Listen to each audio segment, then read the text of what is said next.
읽으면서 하겠습니다. 라오스 단기 선교가 결정되고 의료 사역을 준비해야 될 때 이제는 여러 차례 의료팀을 준비하였기에 큰 걱정은 하지 않았다. 전 이번이 9번째입니다. 오히려 치과 선생님이신 김성희 집사님이 같이 가시고 신경외과 전문의인 신우란 집사님이 아내인 김성희 집사님을 돕기 위해 가기로 결정되어서 천군만마를 얻은 느낌이었다. 더군다나 단순한 치과 교육이 아니라 실질적인 도움을 주기 위해 이동식 치과 진료기구를 김성희 집사님 개인적으로 구입하셨다기에 정말 제대로 된 의료팀이 꾸며지는 것 같아서 너무 기뻤다. 여기에 박진모 목사님, 최현주 집사님, 선우, 예원이, 지혜 학생이 의료팀으로 합류되고 준비 모임 때마다 여러 준비사항을 놓고 의논을 하면서 라오스 단기 의료 선교를 착실히 준비하였고 드디어 1월 9일에 라오스에 첫 발을 내디뎠다. 오후에 딘디학교에 도착하였는데 당일 저녁부터 딘디학교 관계자들이 치과 진료를 받기 위해 오셨는데 약 10여 명의 환자를 치과팀이 진료하였는데 밤 10시가 돼서야 끝났고 이 치과 기구들을 다 소독하고 마무리를 하고 보니 거의 밤 12시가 되었었다. 다음날 화요일에 본격적인 의료 선교팀에 목표진 후안판주의 위앙사이곤에 위치한 소수 부족학교로 떠나기 위해 공항으로 가서 티켓팅하고 기다렸는데 갑자기 기상악화로 비행기가 뜰 수 없다는 이야기를 들었다. 처음에는 그냥 그럴 수 있겠다 하고 생각을 하였는데 차명현 선교사님이 버스를 타고 가자고 하셔서 그렇게 결정을 하였는데 버스를 타고 가는데 걸리는 시간이 얼마예요? 물었더니 16시간이나 걸린다고 하여서 순간 귀를 의심하였다. 구글 검색을 해보니 약 600여 킬로미터인데 도대체 왜 16시간이 걸릴까 생각이 들었다. 600여 킬로미터면 한국으로 기준으로 하면 100km씩 달리면 6시간이면 갈 수 있는 거리지 않습니까? 근데 가면서 보니까 그 이유를 알 수 있었다. 굽이굽이 산길이고 안개가 있어서 도저히 빨리 갈 수가 없었고 그 굽이굽이 산길에서 좁은 길에서 앞에 오는 차량들과 충돌을 피하기 위해서 차는 계속 경적을 올리면서 가야 되었기 때문에 속도를 20에서 30km 이상 올리기 힘들었다. 더구나 버스가 이렇게 열 몇 시간을 가야 되기 때문에 조금 더 부연 설명을 드리면 버스는 아까 보신 것처럼 침대차였고 그 한 침대 칸에 2명이 잘 수 있었습니다. 근데 그 앞과 버스 침대 길이가 160cm 정도였기 때문에 저같이 작은 사람도 구부려서 갔는데 저보다 훨씬 컸던 우리 신우람 집사님은 거의 진짜 무릎 세우고 주무시고 아니면 앉아서 주무시고 옆으로 무로 누워서 주무시고 그래서 정말 이 20시간이라는 버스를 타는 기간이 너무 힘들었습니다. 그래서 제가 오죽했으면 박은태 목사님한테 문자를 보냈습니다. 기도 좀 많이 해주세요 목사님. 그래서 그렇게 해서 저희는 갔습니다. 오후 5시에 출발한 버스에서 잠을 자다 깨다 반복하면서 한참을 가고 있는데 버스가 갑자기 고장이 났다. 그래서 서너 시간 그 버스 기사가 2명입니다. 그래서 그 기사가 둘이 내려가지고 버스를 몇 시간 동안 고쳤습니다. 그래서 버스 수리로 인해서 더욱 늦어져서 9시 도착 예정이었는데 결국은 도착 예정 시간보다 훨씬 시간을 넘겨서 오후 1시에 도착하였다. 오전부터 진료를 못하고 오후만 가능할 것 같아서 마음이 급했는데 후아판주 공무원들을 만나야 했기에 점심을 15분 만에 먹고 바로 도청으로 가서 관계자들을 만났다. 저희가 이때까지 한 24시간 넘게 양체질도 못하고 세수도 못하고 그런 상황이었습니다. 하지만 우리를 기다리던 공무원들이 후아판주 최고 공무원들이었습니다. 부도지사, 교육부, 외교부, 보건복지부, 우리 한국으로 따지면 전라북도 국장 정도 되시는 분들이었습니다. 그래서 그런 분들임을 알았을 때 깜짝 놀랐다.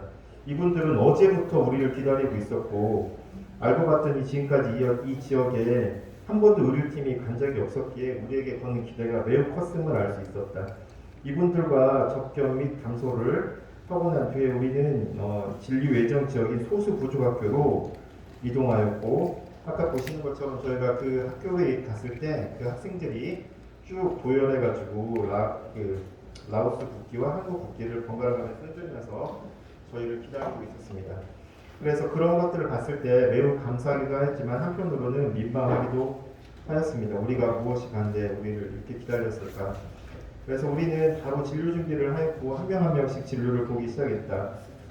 소변검사 스틱을 나눠주고 검진도 같이 진행하였고 검사 결과에 이상이 있는 학생들에게 병원에 가서 정밀 진료를 봐야 한다고 얘기를 했는데 돌아오는 답변이 너무나 가슴이 아팠다.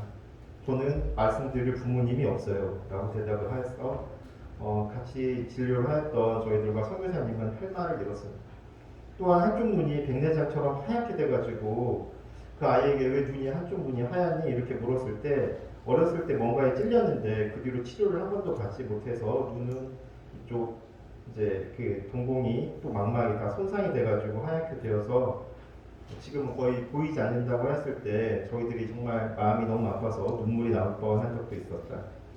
그렇게 3시간 넘게 쉬지 않고 진료를 보았던 것 같다. 치과팀은 기다리는 아이들이 있어서 더 늦게까지 진료를 보려고 했으나 현지 공무원들이 준비한 환영식에 가야 해서 남아있는 아이들의 진료를 마저 다 보지 못한 아쉬움을 뒤로하고 식사를 하러 갔다. 식사를 1시간 정도 했습니다. 그래서 식사 후 예약을 했던 호텔로 이제 저희가 가서 그날의 일정을 마무리하려고 했습니다. 그때까지 한 30시간 좀 넘게 저희가 세수도 못하고 양치질도 못하고 서로 얘기할 때마다 약간 민망해서 말도 잘 못하는 그런 상황이었는데 호텔을 갔는데 갑자기 물이 나오지 않는다 그래가지고 잠은 재워줄 수 있는데 씻을 수는 없다고 해서 저희가 너무 황당했습니다. 그래서 이렇게는 여기서 잘 수 없다 그래가지고 30여 km 떨어진 곳으로 저희가 호텔로 다시 이동을 하면서 저희가 이제 그 기간에 이제 서로 이제 나눔 교제를 했는데 이제 그때 나눴던 내용 중에 하나가 이제 저희가 말씀드릴 포인트인데 왜 우리가 이렇게 고생을 하는 걸까? 아니면 이제 저는 이제 의료사역 팀을 이끌고 또 이제 전체 팀 단장이라는 이렇게 역할로 가서 혹시 내가 너무 기도를 안 했나 아니면 내가 지난주에 나쁜 짓을 했나 이런 스스로 자책감도 했었는데 저희가 이제 올해 그 하루 사역을 하면서 깨달을 수 있었습니다. 이것이 하나님의 큰 그림이었던 것 같다고 저희가 이제 서로 간증을 하였습니다. 우리가 비록 20여 시간을 고생하며 왔지만 그로 인해 차 선교사님과 후합한 지역 공무원과 신뢰는 더할 나위 없이 좋아졌고 나중에 우리 교회 의료팀이 아니더라도 선교사님이 의료팀 활동을 신청하면 이제 후합한 공무원들은 믿고 승인서를 발급해 줄 수 있기에 저희가 이런 차 선교사님의 의료팀 사역에 저희가 마중물을 놓는 역할을 하였던 것 같습니다.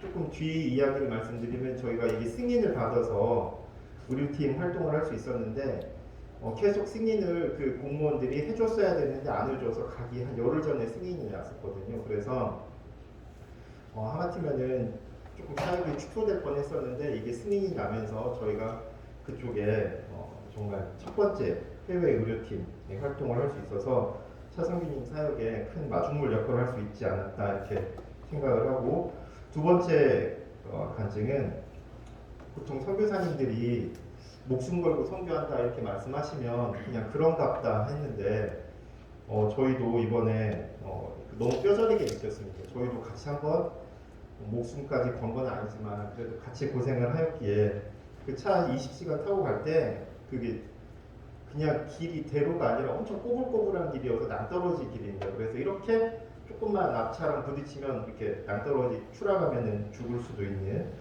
그런 길을 그렇게 동안 갔었고 또 이게 돌아올 때는 비행기 타고 왔는데 그 비행기가 11인승입니다. 11인승이어서 저 같은 경우는 바이킹이나 청룡열차 못 타거든요. 그 약간 고소공포증이 있어가지고 그래가지고 비행기가 떼는데 옆에 신우람 집사님한테 얘기를 했습니다.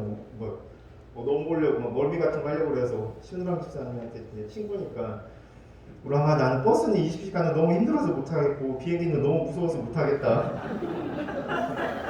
그때 우람이가 눈 감고 있으라고 그랬던 기억이 납니다. 그래서 차선교사님은 이러한 사역 외에도 더 오지로 들어가서 사역을 하는 것을 저희가 알고 있었기 때문에 이 차선교사님이 저희들한테 간증할 때 목숨 걸고 사역한다고 말씀하시더라고요. 그래서 정말 목숨 걸고 한다는 사역이 의미가 저희들한테 다가와서 저희들이 그분의 그런 사역과 그런 것들을 정말 같이 경험하고 기도할 수 있게 되었습니다.